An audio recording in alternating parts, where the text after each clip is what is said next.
Hello, all my dear students. Welcome back again on my YouTube channel literature word.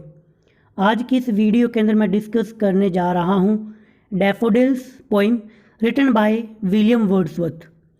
जैसा कि आपने thumbnail पर देखा, इस वीडियो के अंदर मैं सबसे पहले तो आपको पोइट के बारे में बताऊँगा।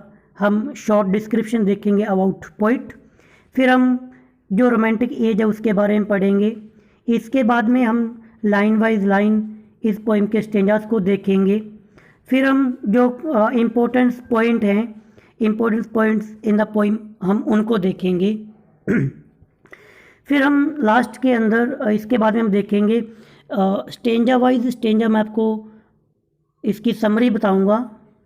और लास्ट के अंदर जो हमारे देख लीजिए यहाँ पे क्या लिखा हुआ है, क्वेश्चन आंसर्स। तो क्वेश्चन आंसर भी आपको यहाँ पे मिल जाएंगे। तो एक बात तो आपको मैं एक बात पहले क्लियर कर देता हूँ कि वीडियो थोड़ी सी लेंथी बनेगी, क्योंकि आपने देखा होगा कि अलग अलग वीडियोस बनी हुई हैं। कोई बायोग्राफी है विलियम वर्ड्सवर्थ की, कोई इसके क्वेश्चन आंसर करवा रहा है, कहीं पर आपको इसकी समरी मिलेगी, कहीं पर इम्पोर्टेंट क्वेश्चन आंसर मिलेंगे। इस वीडियो के अंदर पूरे के पूरे इस लेक्चर के अंदर मैं आपको सारी की सारी डिटेल बता दूंगा। तो ज़्यादा टाइम वेस्ट भी नहीं करेंगे फालतू की बातों पर, हम शुरू करते हैं।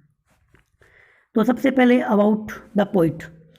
देखिए, विलियम वर्ड्सवर्थ का जन्म हुआ था 7 अप्रैल 1770, यानी कि 7 अप्रैल 1770, और इनकी डेथ हुई थी 23 अप्रैल 1850। ये एक रोमांटिक पोइट थे। रोमांटिक पोइट कौन थे? वो पोइट जो कि रोमांटिक एज के अंदर आए थे। रोमांटिक एज क्या है, हम इसको आगे नंबर 3 वाले पॉइंट में पढ़ेंगे। इनके एक साथी थे जिनका नेम था सैमुअल टायलर कॉलरिज, जिसको आप शॉर्ट में कहते हो एस.टी. कॉलरिज। अपने साथी, अपने फ्रेंड कह दीजिए, एस.टी. कॉलरिज के साथ मिलकर इन्होंने एक बुक को पब्लिश किया था, लिरिकल बैलेड। वो बुक पब्लिश की गई थी 1798। इसके टोटल 23 पोइम्स थी। 4 इसके अंदर 4 पोइम तो थी आपकी एस.टी. कॉलरिज की, उसकी वर्ल्ड फेमस पोइम एनशाइट मैरिनर, आपने शायद इसके बारे में नाम सुना होगा। और बाकी 19 पोइम थी आपकी विलियम वर्ड्सवर्थ की। जब ये लिरिकल बैलेड पोइम बुक आई, इस बुक के आने से ही आपके रोमांटिक एज की शुरुआत होती है। तो हम रोमांटिक एज पर में देखेंगे। William Wordsworth is also known as the poet of nature. बहुत ही बढ़िया लाइन यहाँ पे लिखी गई है। ये पोइट ऑफ नेचर थे, यानी कि इनकी जितनी भी पोइट्री आप देखोगे वो सारी की सारी नेचर के लिए थी। अगर आप में से कोई नेचर लवर है तो वो तो खास तौर से विलियम वर्ड्सवर्थ को पढ़े। Okay. His poem center on the theme of natural beauty and natural scenes। तो जैसे कि हमारी पोइम है डैफोडिल्स, ये खुद एक नेचुरल ब्यूटी को प्रेजेंट करेगी। नेचुरल सीन हमको यहाँ पे देखने को मिलेगा। The imagery used in the poems is visual, readers can recreate the scene in his mind as he reads the poem. खास बात थी ये विलियम वर्ड्सवर्थ की कि उन्होंने वो इस तरीके से लिखते थे कि जब कोई भी हम उसकी पोइट्री को पढ़ते हैं तो हमें ऐसा लगता है कि हम उस सीन को देख सकते हैं। जब पोइम पढ़ेंगे लाइन बाय लाइन तो मैं आपको और अच्छे से एक्सप्लेन वहाँ पे करूँगा, इस तरीके से पढ़ाऊँगा कि आप खुद उसको इमेज करेंगे कि हाँ ऐसा रियल के अंदर हो रहा है। देखिए, लिटरेचर को जीना सीखिए। लिटरेचर ऐसा मत पढ़िए कि लिटरेचर एज ए सब्जेक्ट, क्योंकि literature is the mirror of society. जो रियल के अंदर चीज़ें घटित होती है उन्हीं पर बेस ये इसको कह सकते हो आप। रियल लाइफ से कनेक्ट करके इसको पढ़ना होता है। तो ये तो आपकी ब्रीफ इंट्रोडक्शन थी आपकी विलियम वर्ड्सवर्थ के बारे में। अब मैं बताऊँ आपको कि रोमांटिक एज क्या है। देखिए, लिटरेचर को हम एजेस के अंदर बांट देते हैं। जिस एक बड़ी सी एज के अंदर, टाइम पीरियड के अंदर जिस प्रकार का लिटरेचर लिखा गया, तो रोमांटिक एज एज को आप सिंपली ये समझ लीजिए कि इस एज के अंदर ज़्यादातर जो पोइट हुए या फिर राइटर्स हुए, मेनली आपके विलियम वर्ड्सवर्थ, एस.टी. कॉलरिज, इन्होंने नेचर पर पोइट्री लिखी। नेचर पर, तो इमोशंस पर यहाँ पे लिखा हुआ ना, it prized nature over the industrialized city. एक विलियम वर्ड्सवर्थ की पोइम आपके +2 के सिलेबस के अंदर भी है, the world is too much with us. यानी कि जितनी भी पदार्थवादी चीज़ें हैं उनके खिलाफ उनको छोड़कर नेचर पर लिखा, इमोशंस पर लिखा, individual over the institutions like the church and state और चर्च, इनकी बातें नहीं की गई। इससे पहले जो पोइट्री लिखी गई वो चर्च की बातें करती थी, इंडस्ट्री की बातें करती थी, तो नहीं, रोमांटिक एज के अंदर आप पढ़ोगे नेचर पर लिखी गई चीज़ें, सारी की सारी पोइट्री नेचर पर, पोइट्री रिटन ऑन नेचर, आप सिंपली ये कह सकते हो। वो सारी की सारी एज कहलाई आपकी रोमांटिक एज। रोमांटिक यानी कि वो आपका बॉय गर्ल वाला रोमांटिक यहाँ पे वर्ड नहीं है, यहाँ पे रोमांटिक वर्ड यूज़ किया गया है नेचर के प्रति जो प्यार है, जो रोमांस है, उसके लिए। Romantic believed in unreal elements, जो रोमांटिक लोग थे वो बिलीव करते थे अनरियल एलिमेंट्स के अंदर, प्रकृति के लिए। It was reaction to classism which believed in formality and formed the literature on the previous works of ancient Greek and Rome। जो पहले जो लिखा गया लिटरेचर, ग्रीक का कह दो, रोम का कह दो, वो गॉड पर लिखते थे, चर्च पर लिखते थे, उनके एक ये कह दो कि उनको छोड़कर उनके अपोजिट था ये सारी की सारी चीज़ें। नेचर पर लिखेगी सारी की सारी चीज़ें आपकी रोमांटिक एज के अंदर आती हैं। ओके, अगर आप कंफ्यूज हो रहे हैं, आप सिंपली ये समझ लीजिए कि विलियम वर्ड्सवर्थ ये पोइट ऑफ नेचर थे। इनकी एक फेमस बुक का नाम याद रखना, लिरिकल बैलेड, और जो कि 1798 से आई थी, और इनको रोमांटिक एज के पोइट के रूप में जाना जाता है। रोमांटिक एज वो है जिसके अंदर पोइट्री लिखी गई नेचर पर। बस इतनी सी बातें दिमाग में रखिए। अब हम आगे चलते हैं पोइम के बारे में, जो हमारी पोइम है daffodil. The poet has taken a natural object, flower. Object क्या है? ऑब्जेक्ट आपका फ्लावर, वो भी आपके daffodil. The tone used in the poem is soft. Soft है यानी कि सिंपल लैंग्वेज के अंदर पोइट्री को लिखा गया है। रोमांटिक एज की ये भी खास बात थी कि वो नॉर्मली लिखते थे, कोई हार्ड वर्ड वोकैबुलरी यूज़ नहीं की गई, सिंपली लोगों की बातें लिखी गई। The poet has used visual imaginary, बात पर इस पर थोड़ा फोकस कीजिए। विजुअल इमेजनरी यानी कि जब कोई लाइनें लिखी जाती है तो उनको पढ़कर जब आप इमेज करते हो रियल के अंदर, that is called visual imaginary. जब पोइट्री पढ़ूंगा तब बता दूंगा कि कहाँ पर आपको क्या चीज़ यहाँ पे विजुअल इमेजनरी का यूज़ किया गया। Simile along with personification has been used in a poem. Simile और पर्सोनिफिकेशन जो कि आपके लिटरेरी डिवाइसेस हैं। सिमिली जब दो अनरिलेवेंट थिंग्स को कंपेयर किया जाता है वो सिमिली होती है। एज और लाइक वर्ड का यूज़ किया जाता है। इसकी पहली लाइन के अंदर आप देखोगे, I wander lonely as a cloud, तो बादल की तरह मैं घूम रहा था, तो बादल की तरह, तो एज वर्ड यूज़ किया गया, वो आपकी सिमिली है। और पर्सोनिफिकेशन होता है कि जब आप डायरेक्ट वो चीज़ कह दो, जैसे कि अगर वो कह दे कि आई वॉन्डर्ड लोनली क्लाउड, या फिर वो कह दे कि जैसे आपका फेमस है ना, वो कहते हैं कि the love is a battle field, कि प्यार युद्ध का मैदान है। तो डायरेक्ट ही आप वो बात कह देते हो तो वो तो होता है आपका मेटाफर। सॉरी, मैं पर्सोनिफिकेशन की बात नहीं कर रहा। ओके, सिमिली जब आप कंपेयर करते हो तो और वर्ड का यूज़ करते हो लाइक और एज का, वो तो होता है आपकी सिमिली। और एक होता है मेटाफर, जब आप डायरेक्टली वो चीज़ को कह देते हो कि ये चीज़ वही है। जैसे मैंने कहा कि भाई तेरा चेहरा चांद के जैसा, तो चांद के जैसा ये तो होगी सिमिली। अगर मैं कहूँ कि तेरा चेहरा चांद है तो डायरेक्ट वो बात कह दी, ये होता है आपका मेटाफर। और पर्सोनिफिकेशन जब आप जो आपकी जिंदा चीज़ें नहीं हैं, जैसे आपकी जो नॉन लिविंग थिंग्स है, उनके गुण आप ऐसे बताते हो जैसे कि वो ह्यूमन के हों। जैसे कि मेरी परछाई मेरे साथ चलती है, चलता तो इंसान है, परछाई नहीं चलती। जैसे आपने कहा कि मैं रात को बैठा था, रात को सो रहा था, यहाँ पर जाग रहा था, तो तारे जो हैं वो मेरे से बातें कर रहे थे। तो तारे वो कभी बातें नहीं करते। ये आपका पर्सोनिफिकेशन होता है। इस पोइम के अंदर देखोगे आपकी भाई जो फ्लावर्स हैं वो अपना सिर हिला रहे हैं, तो फ्लावर का कोई सिर थोड़ी होता है जो हिलाएंगे, वो आपका पर्सोनिफिकेशन है। The rhyming scheme of the poem is content, तो लगातार एक ही राइमिंग स्कीम इसके अंदर रहेगी। राइमिंग स्कीम आपकी रहेगी ए बी सी सी। इसके अलावा आपको बता दूं कि ये 4 स्टेंजाज है इसके अंदर। हर एक स्टेंजा के अंदर 6 लाइनें हैं। आइम्बिक टेट्रामीटर का यूज़ किया गया है, हर बार नहीं किया गया बट मोस्टली किया गया है। ठीक है, तो ये कुछ की फैक्ट याद रखना। ऑब्जेक्ट फ्लावर, इसकी टोन सॉफ्ट है। विजुअल इमेजरी का यूज़ किया गया है। सिमिली और पर्सोनिफिकेशन का यूज़ किया गया है। 4 स्टेंजाज हैं, 6 लाइनों का एक स्टेंजा है, टोटल 24 लाइन्स हैं। राइमिंग स्कीम इसकी है ए बी सी सी।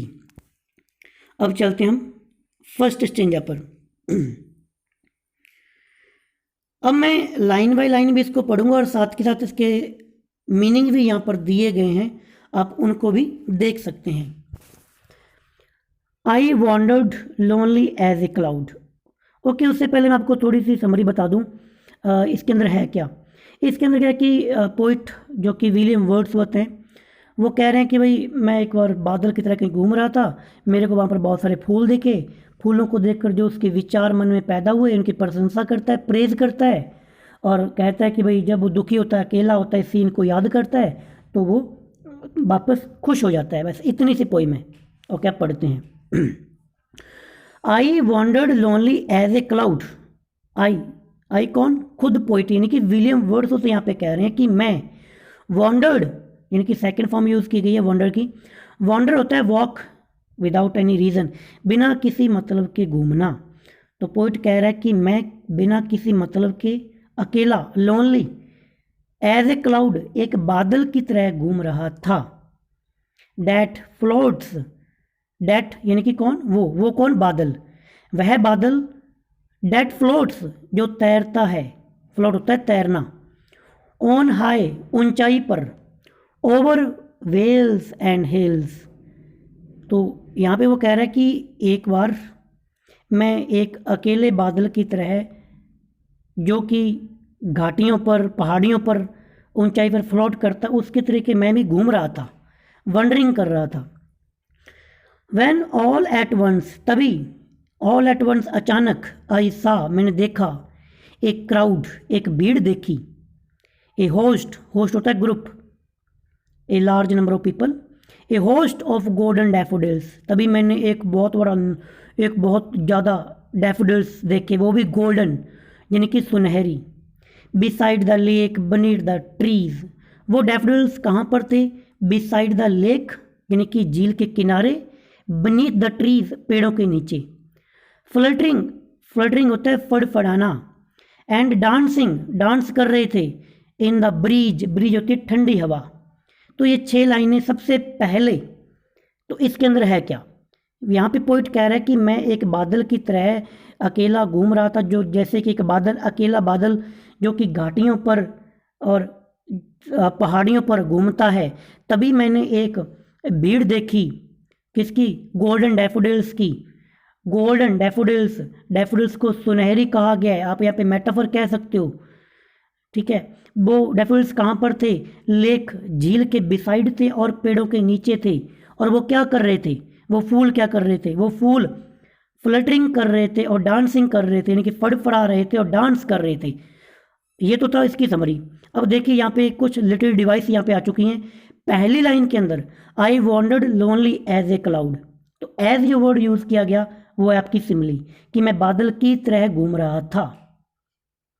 दूसरा, आप लास्ट की लाइन में देखिए, fluttering and dancing in the breeze, यानी कि वो जो फूल हैं वो फड़फड़ा रहे हैं और डांस कर रहे हैं। तो फूल डांस नहीं करते, वो ह्यूमन बींग्स डांस करते हैं।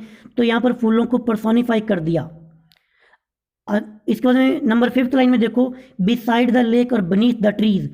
तो बिसाइड और बी से बीनीथ, ये आपका अलिट्रेशन है यहाँ पर। इसके बाद में कि आई सा ए क्राउड। ओके, इसके बाद में सेकेंड लाइन देखिए, that floats on high over. यहाँ पे ओ साउंड रिपीट हो रहा है, जो कि एक वोवल साउंड है। तो ये वोवल साउंड का रिपीटेशन होता है, डैट इज कॉल्ड एंसोनेंस। तो यहाँ पर आप 4 लिटिल डिवाइस यहाँ पे देख सकते हो, सिमिली, एस, ओ का साउंड का रिपीटेशन यानी कि एंसोनेंस, फिर आपका बी साउंड का रिपीट, बी जो आपका अल्फ़ाबेट है, सॉरी जो आपका कॉन्सोनेंट है स्टार्टिंग के अंदर, इसका रिपीटेशन किया गया है, ये आपका अलिट्रेशन है। फिर जो इसने कहा कि डांसिंग और फ्लटरिंग, डांस जब ह्यूमन बीइंग करते हैं तो फूलों को पर्सोनिफाई कर दिया। अब मीनिंग है वो साइड में लिखे हुए, यहाँ पे इनको खुद देख सकते हैं, तो मैं इनको पढ़ देता हूँ। Wonder, walk without any reason, बिना किसी मकसद के घूमना। लोनली, आप जानते हो अकेला। वेल्स यानी कि वैली, घाटियाँ। ओवर, यहाँ पे वर्ड ओवर के लिए यूज़ किया गया, ऊपर, यानी कि आपकी क्या कहते हैं उसको, सॉरी स्किपेबल, जिसको आप प्रेपोजिशन कहते हो। आ गया क्राउड, क्राउड भीड़ होती है, लार्ज नंबर ऑफ पीपल, और a host a large number of people, यानी कि ये आपका वोकैबुलरी सेक्शन इंक्रीज करने के लिए बढ़िया, यहाँ पे कलेक्टिव नाउन मिल जाएगी, होस्ट और crowd. Fluttering, a quick wavering flapping movement, जल्दी जल्दी फड़फड़ाना, आप ये कह दो, कभी इधर हिलना कभी इधर हिलना, फूल हिलते हैं ना जब हवा आती है, वो सीन। इसी के साथ आप अब इस स्टेंजा की आप राइमिंग स्कीम देख लीजिए। लास्ट का जो आपका वर्ड है क्लाउड, हिल्स, क्राउड, डैफोडिल्स, तो ये तो हो गया ए बी, और लास्ट की दो लाइनें ट्रीज, ब्रीज, तो इनका साउंड सेम है, ये आपका हो गया सी। अब चलते हैं सेकंड स्टेंजा पर।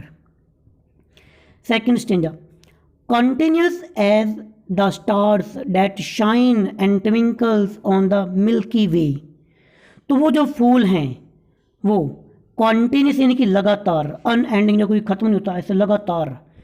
कॉन्टीन्यूस एज द स्टार्स, तारों की तरह है, तो फूलों को किसकी तरह कह रहा है भाई, तारों की तरह, तो यहाँ पे फिर सिमिली आ गई।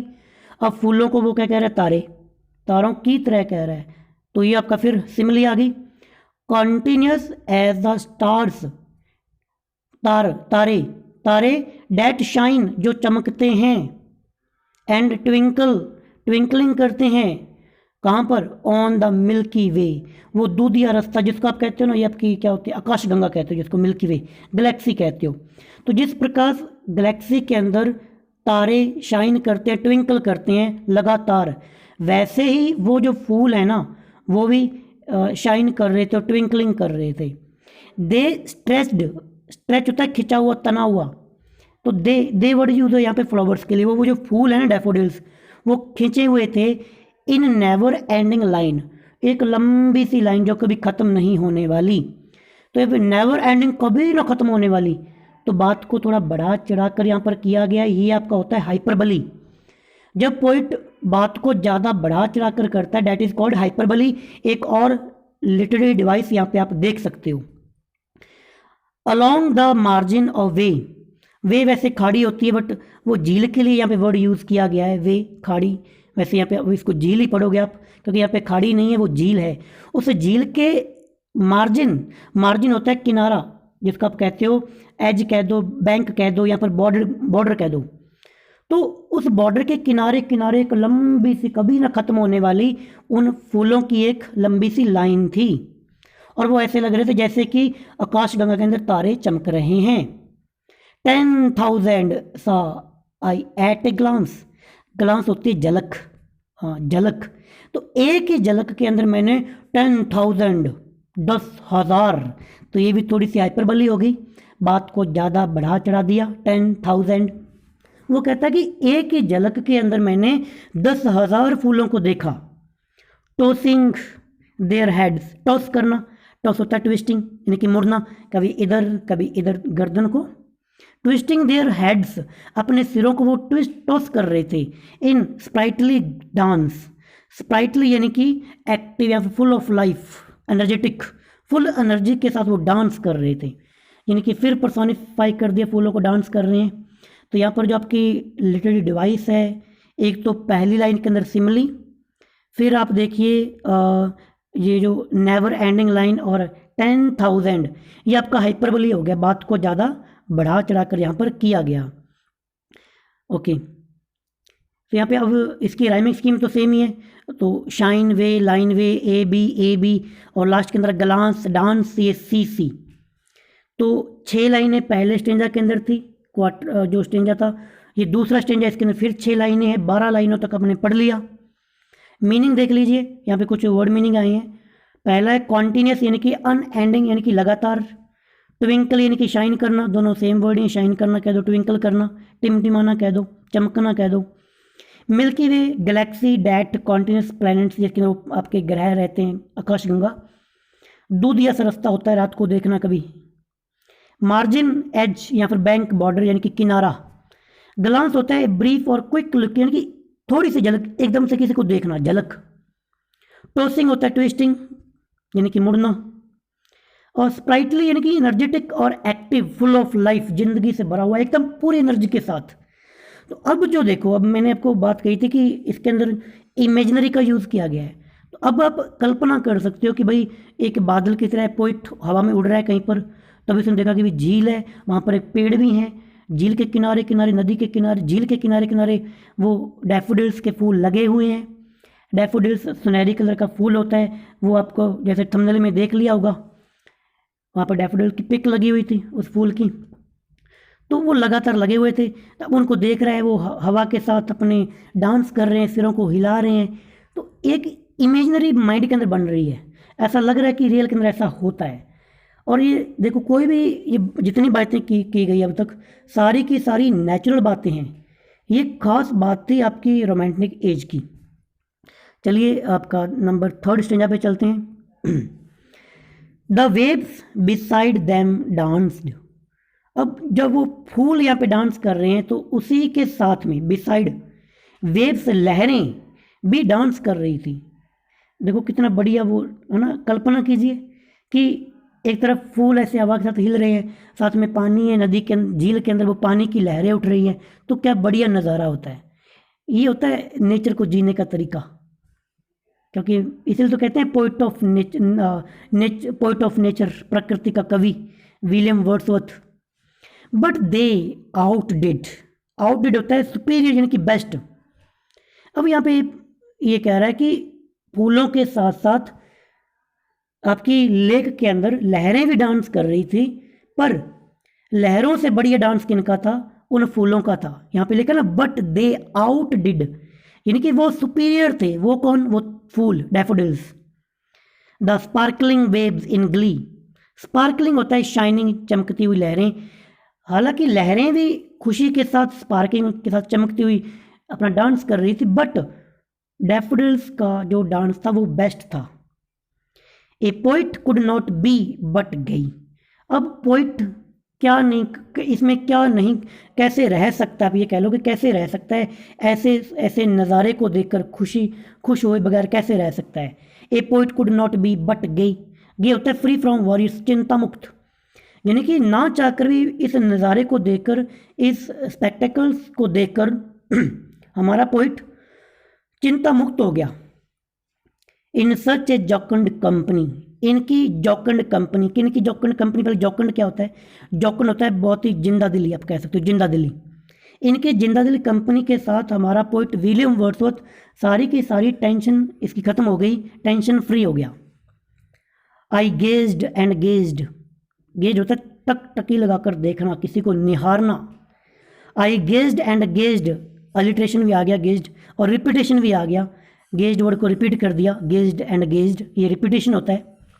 But little thoughts when wealth the show to me had brought. देखता ही रहा, मने विचार बहुत कम थे, यानी कि दिमाग में जो विचार चलते हैं कि ये भी कर लूँ वो भी कर लूँ, सारी की सारी माइंड फ्री, माइंड थॉटलेस हो गया, कोई विचार नहीं, बस सिर्फ उनको उस जो पार्ट ऑफ टाइम, जो उसका जो हिस्सा था उस मोमेंट को वो इंजॉय करने लगा। अब इसके अंदर आप देखोगे तो जो लिटिल डिवाइस यहाँ पे यूज़ की गई है, तो जैसे मैंने आपको बता दिया कि गेज्ड वर्ड का रिपीटेशन हुआ है, ठीक है। और आगे देखिए मीनिंग जो है यहाँ पे, आउटडेड यानी कि सुपीरियर, स्पार्कलिंग यानी कि शाइनिंग, ग्ली होता है हैप्पीनेस, यहाँ पर जॉय कह दो। गे होता है फ्री फ्रॉम वरीज, चिंता मुक्त। जॉकंड यानी कि हैप्पी, और कंपनी ग्रुप होता है gazed, look for a long time, लगातार किसी को देखते रहना, और शॉर्ट टाइम देखना वो पहले आया था, ग्लांस। वेल्थ यानी कि वैल्यूएबल, साइट यानी कि वो वैल्यूएबल जो दृश्य था वो साइट, उसको देखकर, उसको देखना। ओके, अब स्टेंजा नंबर लास्ट आपकी 6 लाइनें। फॉर ऑफन, ऑफ्टन या फिर ऑफन है, often when on my couch, couch यानी कि बेड, आई लाई। अब पोइट कह रहा है कि जब मैं अपने ज़्यादातर जब मैं अपने अपने बेड पर जब लेटा हुआ होता हूँ, आई लाई इन वैकेंट, वैकेंट यानी कि खाली खाली सा, और इन ए पेंसिव मूड, पेंसिव यानी कि जब मन में थॉटफुल कुछ विचार चल रहे होते हैं तब, दे flash upon that inward eyes, तो वो दृश्य है, वो फ्लैश मेरी आंखों के सामने आ जाता है। कौन सा दृश्य है? जो अभी बताया कि फूलों की लंबी लाइन, वो लहरें, वो सारे का सारा जो फ्लैश है वो वापस आ जाता है। Which is the bliss of solitude, जो क्या है वो ब्लिस, ब्लिस यानी कि परमानंद, सॉलिट्यूड यानी कि अकेलापन। तो अकेलेपन के अंदर वो एक आनंद की, आनंद का एहसास करवाता है वो चीज़, वो दृश्य। यानी कि जब पोइट कहता है कि मैं अकेला होता हूँ, बेड पर बैठा होता हूँ, बिल्कुल फ्री होता हूँ, वैकेंट यानी कि बिल्कुल खाली खाली फील करना, या और दूसरा पोजीशन जब माइंड के अंदर बहुत सारे विचार चल रहे होते हैं कि भाई ऐसा ऐसा, तब वो दृश्य माइंड में आता है तो मैं आनंदित हो जाता हूँ। And then my heart with pleasure fill, और मेरा दिल प्लेजर से भर जाता है। And dance with the daffodils, और उन डैफोडिल्स के साथ में डांस करने लग जाता है मेरा दिल। तो स्टेंजा तो यहाँ पे कंप्लीट हो चुके हैं। मीनिंग आप देख लीजिए, हालांकि मैंने बता दिए।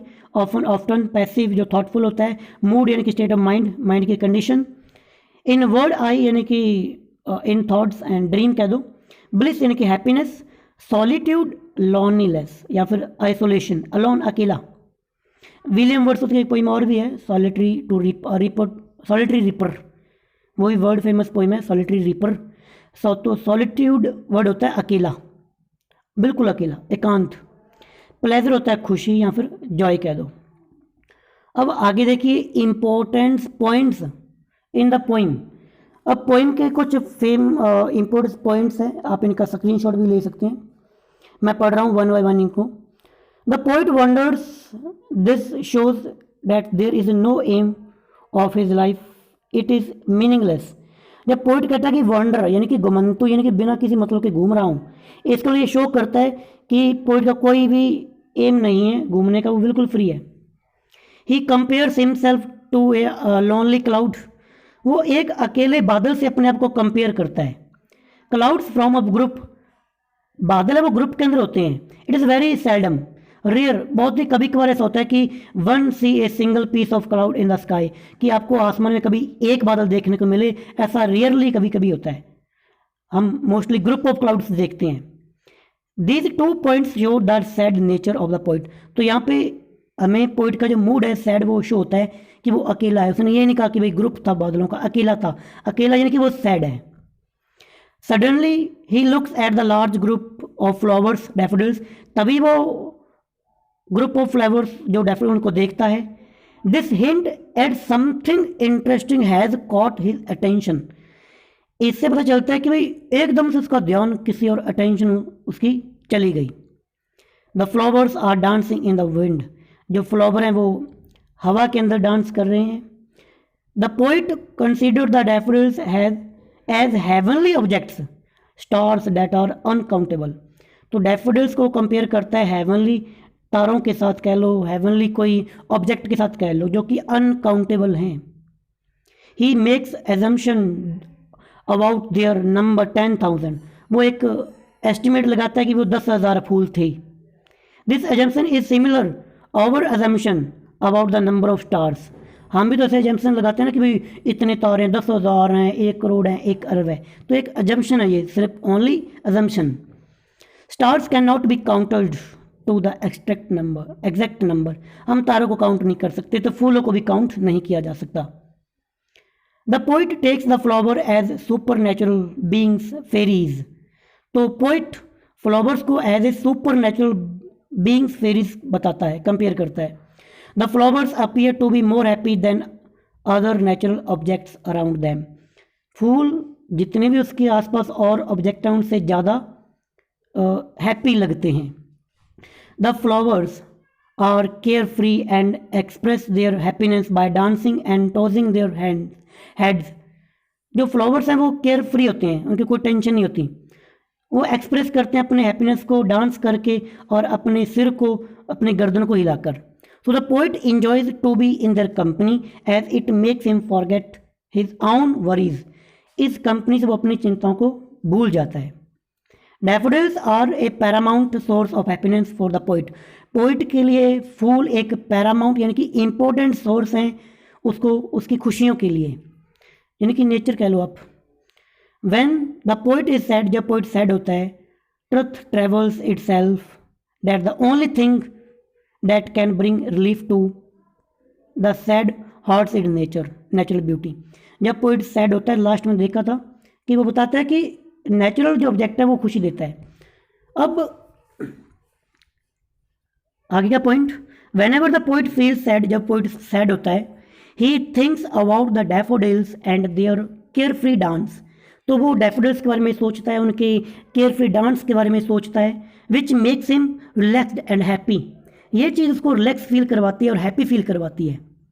The poet has used simile, इसके अंदर सिमिली का यूज़ किया गया है, मेटाफर का यूज़ किया गया है, पर्सोनिफिकेशन का यूज़ किया गया है और हाइपरबली का यूज़ किया गया है। सिमिली का यूज़ स्टार्टिंग में हुआ था, फिर सेकंड स्टेंजा के अंदर हुआ। मेटाफर उसने गोल्डन डैफोडिल्स कहे। देखिए एक बात मैं यहाँ पे क्लियर कर दूँ कि सिमिली का यूज़ किया गया पहली लाइन के अंदर, I wonder lonely as a cloud, फिर आपके सेकंड स्टेंजा के अंदर उसने कंपेयर किया तारों से फूलों को, तो दो बार सिमिली आ गई। मेटाफर का यूज़ कहाँ पे हुआ था, देखिए जो आपका स्टेंजा आया था गोल्डन डैफोडिल्स, हाँ स्टेंजा जो फर्स्ट है उसकी जो फोर्थ लाइन है ना, यहाँ पर आप देखिए फोर्थ लाइन जो है, फोर्थ लाइन के अंदर इसने कहा कि ए होस्ट ऑफ गोल्डन डैफोडिल्स, एक सुनहरी एक ग्रुप ऑफ किसका, सुनहरी फूलों का ग्रुप, सोने जैसे डैफोडिल्स, क्या फूल सोने जैसे हो सकते हैं? इसने कहा कि सोने जैसे नहीं, इसने डायरेक्टली कह दिया कि सुनहरी फूल, सोने के फूल, गोल्डन डैफोडिल्स, ये होता है आपका मेटाफर विदाउट यूज एज और लाइक। जब आप डायरेक्टली उस चीज़ को वो कह देते हो, that is called metaphor. Simile के लिए एज वर्ड यूज होता है, यहाँ पे वो कहता कि भाई ए होस्ट ऑफ वो डैफोडिल्स एज गोल्ड, तो वो तो बन जाती सिमिली, बट ये डायरेक्टली कह दिया तो ये आपका मेटाफर है। अब आगे चलिए, और क्या था इसके अंदर, तो ये सिमिली का बता दिया, मेटाफर का बता दिया। पर्सोनिफिकेशन, पर्सोनिफिकेशन फूलों को यहाँ पे पर्सोनिफाई किया गया है, मानवीकरण करना, ये पर्सोनिफिकेशन होता है। सिमिली उपमा होती है। हाइपरबली की मैंने बात की थी, जब उसने कहा कि भाई मैंने 10,000 फूल देखे और नेवर एंडिंग लाइन थी, तो यहाँ पे बात को थोड़ा सा बढ़ा चढ़ाकर बताया गया, डेट इज कॉल्ड हाइपरबली। इसके बारे में बात करते हैं। अब ओवरऑल जो समरी है हर एक पैराग्राफ की, वो यहाँ पे आप पढ़ सकते हो। पहले पैराग्राफ के अंदर क्या था, मैं ओनली इंग्लिश रीड कर दूंगा क्योंकि मीनिंग आपको अपने आप क्लियर हो जाएगा। पहला स्टेंजा के अंदर क्या था, the poet says that once he was wandering all alone just like a cloud that float over the valleys and hills, at once he saw countless golden daffodils growing beside a lake under a tree, fluttering and dancing happily in the breeze। ये एक ही stanza के अंदर आपकी सारी की सारी summary आ गई पहला स्टेंजा की। दूसरा स्टेंजा, दूसरा पैराग्राफ कह दीजिए। The poet says that the daffodils were countless, countless थे, एज स्टार्स विच शाइन, जो चमकते हैं, कौन चमकते हैं, तारे, on the Milky Way, and they were growing along the lake in a endless line. The poet further says that he nearly saw 10,000 daffodils moving their heads in a happy joyful dance। कितने फूल देख के, 10,000, जो क्या कर रहे थे, dance कर रहे थे।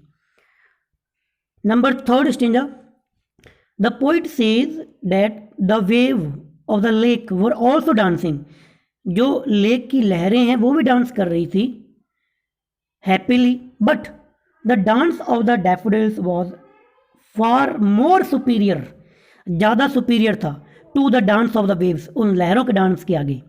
The poet feels happy in a जॉयसिस कंपनी, हैप्पी फील करता है उनकी जॉयसिस कंपनी के साथ, ऑफ डैफोडिल्स की कंपनी के साथ, and keep on seeing the golden daffodils, लगातार उन फ्लावर्स को देखता रहता है। This sight has a brought him a great wealth, ये दृश्य उसके लिए क्या है, खजाने की तरह है।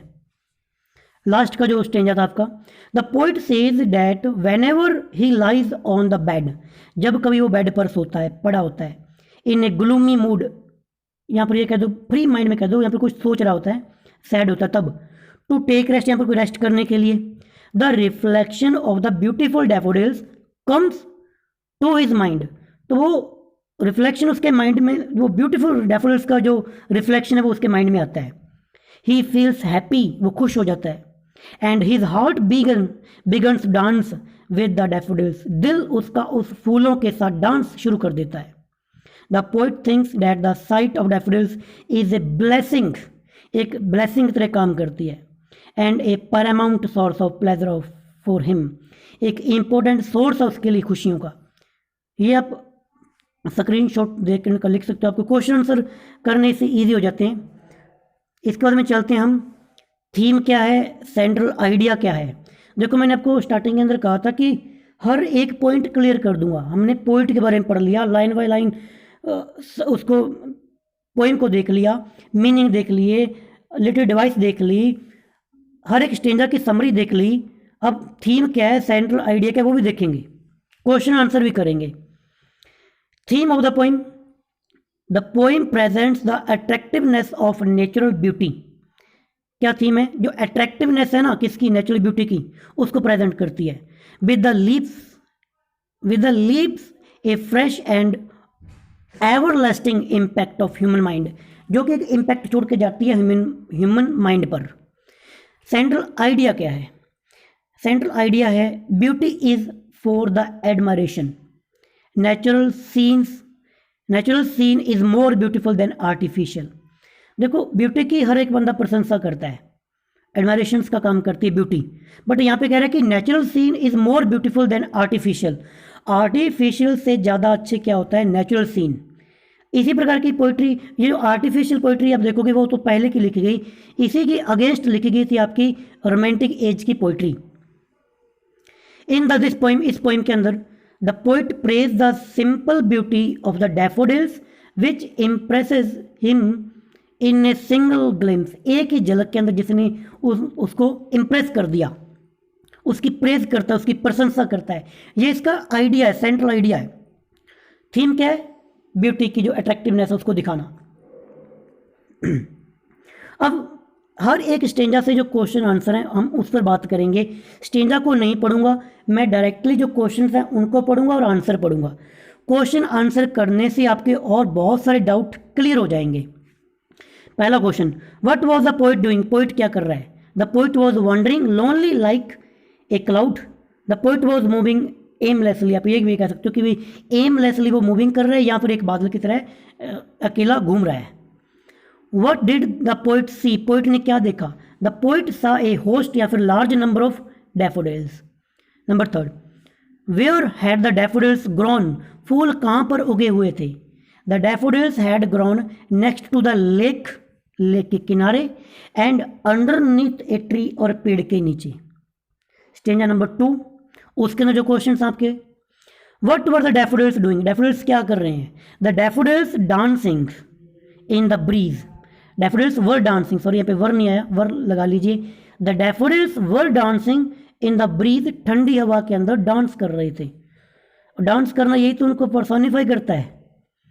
What simile is used in the stanza, stanza के अंदर सिमिली कहाँ पे यूज की गई है, तो मैंने आपको बता ही दिया था। The poet has compared himself to a cloud, जब अपने आप को क्लाउड से कंपेयर करता है, दैट इज ए सिमिली। अब आगे देखिए, अच्छा ये ओनली फर्स्ट स्टेंजा अभी तक चल रहा है, ओके फर्स्ट स्टेंजा के क्वेश्चन आंसर है यहाँ पर। आगे, what personification is used in the stanza, इस स्टेंजा के अंदर किसको पर्सोनिफाई किया गया है। Daffodils are taken as a crowd, एक तो भीड़ के रूप में, भीड़ किसकी होती है, भीड़ तो इंसानों की होती है। एंड देन डांसिंग, और डांस करते हुए दिखाया गया है। दोनों के गुण है ना, भीड़ का होना और डांस होना, ये इंसान के गुण है, इंसानी गुण है। और जब नॉन लिविंग थिंग्स को ये गुण दिए जाते हैं, ये तो होता है पर्सोनिफिकेशन। बहुत सारे ह्यूमन क्वालिटीज दी जाती हैं नॉन लिविंग थिंग्स को, ये आपका पर्सोनिफिकेशन होता है। ओके, अब फिर आगे कुछ और क्वेश्चन फर्स्ट स्टेंजा के अंदर देखो, हर एक डाउट यहाँ पे क्लियर आपका हो जाएगा। What is the meaning of the host, host का क्या मीनिंग है? होस्ट का मीनिंग है मैनी, यानी कि बहुत ज़्यादा। राइट द वर्ड या फिर words that rhyme with the crowd from the stanza. Crowd के वर्ड में कौन सा वर्ड राइमिंग कर रहा है? तो क्राउड वैसा ही आपका है क्लाउड, दोनों राइमिंग कर रहे हैं। Right the word that rhyme with the trees, जो ट्री से राइम करता है, ट्री से राइम करता है आपका फ्रीज, बीज और ब्रीज स्टेंजा के अंदर। ओके, अब आगे फिर स्टेंजा फर्स्ट यहाँ पे दिया गया, यहाँ पे लिखा हुआ कि पहला क्वेश्चन है right the metaphor use in the poem. Metaphor कहाँ पे यूज़ किया गया है? तो मेटाफर यहाँ पे यूज़ किया गया है गोल्डन डैफोडिल्स। मैंने आपको बता दिया था, आपको यहाँ पे कलर भी चेंज कर दिया इसका, यहाँ पे आप देख सकते हो। इसके बाद में write the rhyming word from the stanza, rhyming word लिखने, तो जैसे cloud, crowd, hills, daffodils, trees and breeze. Write the rhyming scheme of the stanza, rhyming scheme क्या है? तो राइमिंग स्कीम सभी की सेम है, A B C C. Write the alliteration in the stanza, अच्छा यहाँ पर एक अलिट्रेशन आया था, मैंने स्किप कर दिया उसको, हाई और हिल्स, इनका एच एंड बी ये साउंड है अलिट्रेशन इन द स्टेंजा। यहाँ पे आप देखोगे हिल्स और हिल्स ये दोनों के दोनों आपके राइम करते हैं, यहाँ पे एच एंड एच आएगा, बी नहीं यहाँ पे। तो हमने लगभग सारी की सारी पोइम को यहाँ पे देख लिया, कवर कर लिया, सारे का सारा यहाँ पे पढ़ लिया। स्टार्टिंग से हमने शुरू किया था, हमने विलियम वर्ड्सवर्थ में देख लिया। तो ये सारे का सारा कुल मिला के मेरे को लगता नहीं कोई चीज़ छूट गई। अगर लगता है तो कमेंट कर दीजिए, हम और वीडियो बना लेंगे। कुछ आपको कमियां लगती हैं तो उसके बारे में ज़रूर बताना कि यहाँ पे कमी आई है, क्योंकि परफेक्ट कुछ भी नहीं दुनिया के अंदर। मैं नहीं कहता कि मैंने बहुत बढ़िया किया, मैंने एक जस्ट ट्राई किया है। अगर आपको अच्छा लगे तो आप चैनल को सब्सक्राइब कर सकते हो, वीडियो को लाइक कर सकते हो, शेयर कर सकते हो, वो भी आपको अच्छा लगे तो। मैं फोर्सफुली नहीं कह रहा कि ये करो, अगर आपको अच्छा लगे तो। और भी वीडियोस इस चैनल पर आपको मिल जाएंगी। मैं कोशिश करता हूँ कि इजी लैंग्वेज के अंदर आपको समझा दिया जाए, ऐसे हार्ड वोकैबलरी यूज़ करके भी इसके अंदर ये है वो है, वो लिटरेरी जो आपके वर्ड्स हैं, लैंग्वेज है, वो पढ़ोगे तो कन्फ्यूज़ हो जाओगे। सिंपली तरीके से हम समझाने की मैं कोशिश करता हूँ हर एक वीडियो के अंदर। तो आई होप आपको वीडियो अच्छी लगी होगी। आपके जो भी पॉजिटिव नेगेटिव जो भी आपकी फीडबैक है वो कमेंट बॉक्स के अंदर ज़रूर लिखना। कोई गुस्सा गिला नहीं है कि आप कहोगे कि हम ऐसा कमेंट क्यों करें। अगर कोई कमी है तो ज़रूर लिखना, जैसे कोई वॉइस की प्रॉब्लम है, कोई प्रोनाउंसिएशन की प्रॉब्लम आती है, या कोई चीज़ मैंने गलत बता दी आपको लगता है, तो कमेंट बॉक्स के अंदर ज़रूर लिखना। ठीक है, अब मिलेंगे नेक्स्ट वीडियो के अंदर, तब तक के लिए बाय बाय, थैंक यू।